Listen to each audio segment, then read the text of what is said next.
এতিয়া কুকুৰৰ লগত তুলনা কৰিছে যাৰ কণ পথ নভৰিলে দামোদৰ কুকুৰৰ সদৃশ সিটো নিগত বামুদৰ। কুকুৰটো এনেকুৱা কেনেকুৱা বস্তু, সি মৰিয়াই থাকিলেও গৃহস্থই মাৰপিট কৰি থাকিলেও ঠিক পুনৰ সি আকৌ চোৱা পাতনিকে খাবলৈ পুনৰ ঘূৰি আহে, হয় নাই বাৰু কথাটো? ঠিক আমাৰো তেনেকুৱা, খুব মৰিয়াই খুটিয়াই থাকিলেও, গালি গজছ পাৰি থাকিলেও, বেয়া ব্যৱহাৰ কৰি থাকিলেও আকৌ দেখিব কুকুৰৰ গতে পিছত গৈ পিনি তেওঁ পিছে পিছে ঘূৰি পোৱা দেখিবই। এতিয়া সমাজবিলাকো তেনেকুৱা হৈছে। সমাজবিলাকত এনেকুৱা দম এটা দি থাকে, যিটো মানুহে মাৰিবলৈও যায়, যিটো মানুহে গুটিয়াবলৈও যায়, যিটো মানুহে অপদস্থ কৰে, আৰু তেনেকুৱা মানুহৰ পিছে পিছে দেখিছোঁ ভাল ভাল মহা পণ্ডিত দেশসকলেও পিছত গৈ ঘূৰি ফুৰে। গতিকে তেওঁলোকৰ কি হৈছে, আচাৰ বিচাৰ এইবিলাক নোহোৱা হৈ গৈছে। নোহোৱা হৈ তেওঁলোকৰ এনেকুৱা এটা পৰ্যায়লৈ গৈছেগৈ, যোৱাৰ লগে লগে তেওঁলোকৰ মানে এনেকুৱা ভাৱ হৈছেগৈ যে মই ইয়াৰ লগত নাথাকিলে নহ'বই। সেই ভাৱনাটো কৰি সেই কুকুৰৰ গতে যেতিয়া গতিয়াইও থাকে তাৰপিছতো গৈ পিনি তেওঁ সেই চোৱা পাতনি খোৱাৰ দৰে ঠিক সেইজনেও গৈ পিছে পিছে মানে পৰি থাকেহি, নগ'লে বেয়াই পাব নেকি। এতিয়া এনেকুৱা সমাজবিলাকত এনেকুৱাই হৈ আছে। মাৰপিট কৰি দিয়া মানুহকো মই দেখিছোঁ পিছত গৈ পিনি তাৰ কথাতে উদ্ভৱ হোৱা মানুহ এতিয়া এই সমাজবিলাকত দেখা পাইছে। লক্ষণবিলাক খুব ঘকটিয়াই গতিয়াই উলিয়াই দৰজাৰ পৰা উলিয়াই পঠিওৱা মানুহো আকৌ পুনৰ কুকুৰৰ গতে সেই তাতে আকৌ মুখখন দিছেগৈ গৈ। গতিকে সেই কথাটোকে ইয়াতে প্ৰকাশ কৰিছে, যেনেকৈ আমাৰ বিষয়খন কিমান কষ্টদায়ক, বিষহাৰী বুলি কৈছে। এই বিষয়খন সাৰি এই বিষয়ৰ পৰা আমি ওলাই আহিবলৈ হ'লে কি কৰিব লাগিব? অহৰ্নিশে শ্ৰৱণ কীৰ্তন কৰি থাকিব লাগিব, ঈশ্বৰৰ গুণানুকীৰ্তন কৰিব লাগিব, ঈশ্বৰ চৰণত শৰণ ল'ব লাগিব, ঈশ্বৰ চৰণত আশ্ৰয় ল'ব লাগিব। তেতিয়া আমি আনন্দময় যেতিয়া আহিব, পৰমানন্দ, হৃদয়ানন্দ, স্বৰূপানন্দ, ব্ৰহ্মানন্দ, এইবিলাক যেতিয়া আমাৰ মুখখনলৈ আহিব, অহাৰ লগে লগে তেতিয়া আমি এই বিষয়খনৰ কথাটো ইমান তাপ আছে যদিও তেতিয়া পাহৰি যাম। এতিয়া গাধই কি কৰিব? উঠে যেনেকৈ কাঁইটবিলাক চুবাই ভাল পায়, এতিয়া উটটোৱে কি কৰিছে? সি কাঁইটটো যেতিয়া চুবাই দিয়াৰ লগে লগে কাঁইটত তাৰ দাঁতৰ পৰা কি হয়? তেজ আহে।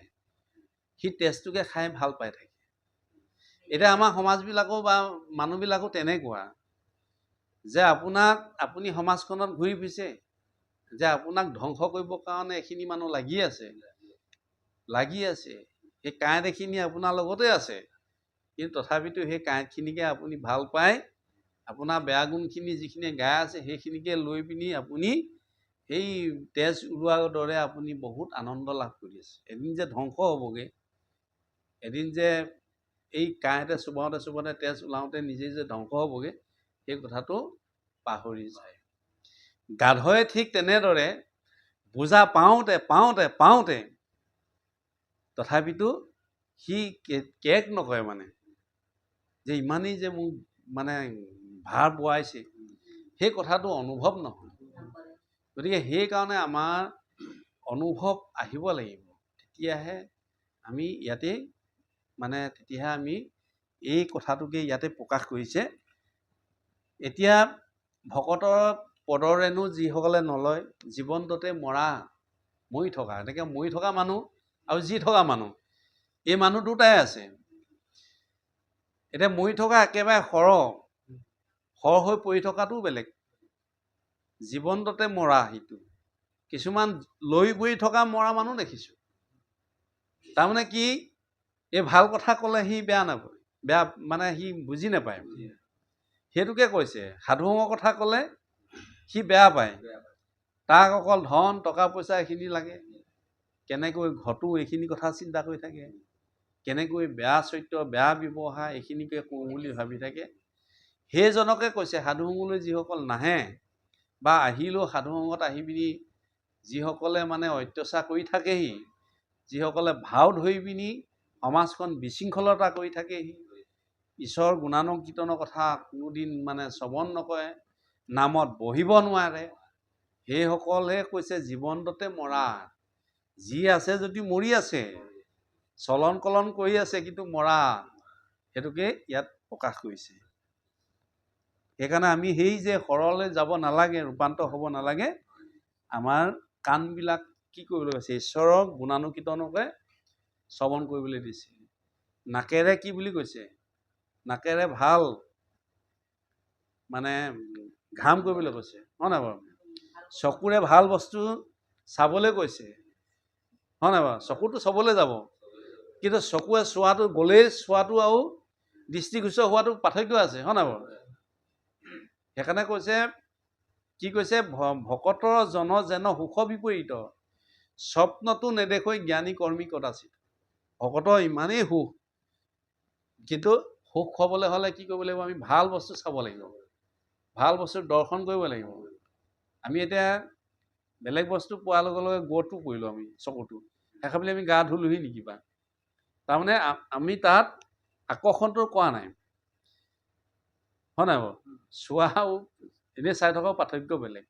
এনেই আপুনি চাই আছে মোক, কিন্তু আপুনি ভাগৱতত চাই আছে, বহি আছে, কিন্তু আপোনাৰ ঘৰত কোন আছে আপুনি সেইটো লক্ষ্য কৰি আছে। আপোনাক কোনোবাই বিচাৰিছিলে নেকি, হয় নাই বাৰু? সেই কথাটো ভাবি আছে, তেতিয়াহ'লে চাই আছে নেকি আপুনি ধৰক? কিন্তু সেইটো নাই চোৱা, আপোনাৰ লক্ষ্যটো ক'ত? বেলেগত আছে, কিন্তু চকুকেইটা মোলৈ চাই আছে, মনটো আছে বেলেগত, কেতিয়াও নহ'ব তাৰমানে। সেইকাৰণে চকুৱে যেনেকৈ আমি ভাল বস্তু চাইছোঁ, মনটোও ঠিক তেনেকৈ তাতেই দিব লাগিব, সেইটোকে কৈছে। এতিয়া শুনা সামাজিক জন ভাগৱত কথা, মনুষ্যৰ জন্ম ইটো নকৰি বৃথা। এতিয়া আমি মনুষ্য জন্মটো বৃথা নকৰিবলৈ কৈছে, কাৰণ আমি 84 লক্ষ যোনিত অতিক্ৰম কৰি আহি আমি এই মনুষ্য জন্মটো লাভ কৰিছোঁ। 20 লক্ষ স্থাৱৰ যোনিত, গছ গছনিত আমি 20 লাখ এবাৰ অতিক্ৰম কৰি আহিছোঁ। জলস্বৰ যোনিত 9 লক্ষ, আমি মাছ কাছত 9 লাখ বাৰ অতিক্ৰম কৰি আহিছোঁ। কিমি যোনিত 11 লক্ষ, পোক পৰুৱাত আমি 11 লাখ বাৰ অতিক্ৰম কৰি আহিছোঁ।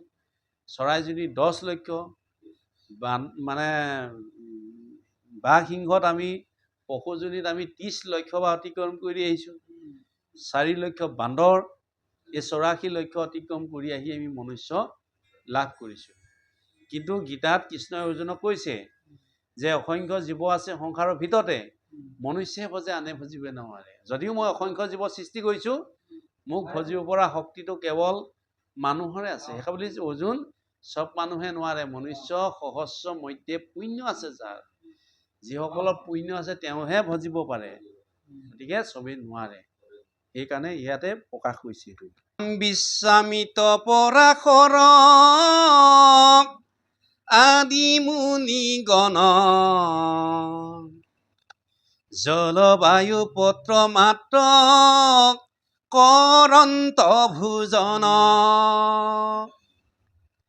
কামিনী জনৰ মুখ পদ্ম সুললিত, দেখি তাৰা সবু ভৈল কামে বিমোহিত, দধি দুগ্ধ ঘিত মিশ্ৰ কৰি শালি অন্ন, পবন্ধিয়া পতি নিতে ভুঞ্জয় যিটো জন, সিউজনে পাৱে যদি ইন্দিৰ জিনিত, বিন্ধ্যাগিৰি পাৱে তেবে সাগৰ তৰিত, ইন্দ্ৰিয়ক জিনিবাৰ আছে যাৰ মতি, সততে কৰিবে যত্ন সন্তৰ সংগতি, শ্ৰৱণ কীৰ্তন মাত্ৰ কৰিবে কৃষ্ণৰ, ইন্দ্ৰিয়ক জিনি হৈবে কৃতাৰ্থ হীনৰ। সেইকাৰণে আমি ইন্দ্ৰিয়ক দমন কৰিবলৈ হ'লে বিশ্বামিত্ৰ পৰাশৰ ঋষিসকলেও ইন্দ্ৰিয়ক তেওঁলোকে শুকান পাত সৰা পাত খাইছিলে, বায়ু ভক্ষণ কৰিছিলে, কৰিও তেওঁলোকে ইন্দ্ৰিয়ক জয় কৰিব, ইন্দ্ৰিয়ক দমন কৰিব নোৱাৰিলে। গতিকে দধি দুগ্ধ ঘৃত মিশ্ৰ শালি চাউলৰ ভাত অন্ন খাই ইন্দ্ৰিয়ক আমি কেতিয়াও জয় কৰিব নোৱাৰোঁ। কিন্তু ভাগৱতে এইটোকে আমাক সিদ্ধান্ত দিছে, যদি ইন্দ্ৰিয়ক জয় কৰিব পাৰা তেতিয়াহ'লে সাধু সংগলৈ আহিব লাগিব, সৎ সংগলৈ আহিব লাগিব।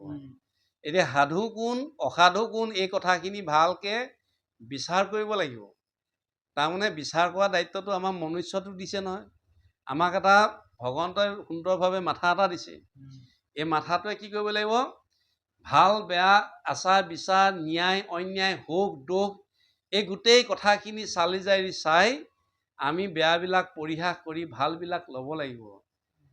আমি কোনটো ভাল কোনটো বেয়া এইখিনি যেতিয়ালৈকে আমি চাই লৈ আমি যেতিয়া সৎ পথে যাম, সাধু সংগলৈ আহিম, তেতিয়াহে আমি ইন্দ্ৰিয়ক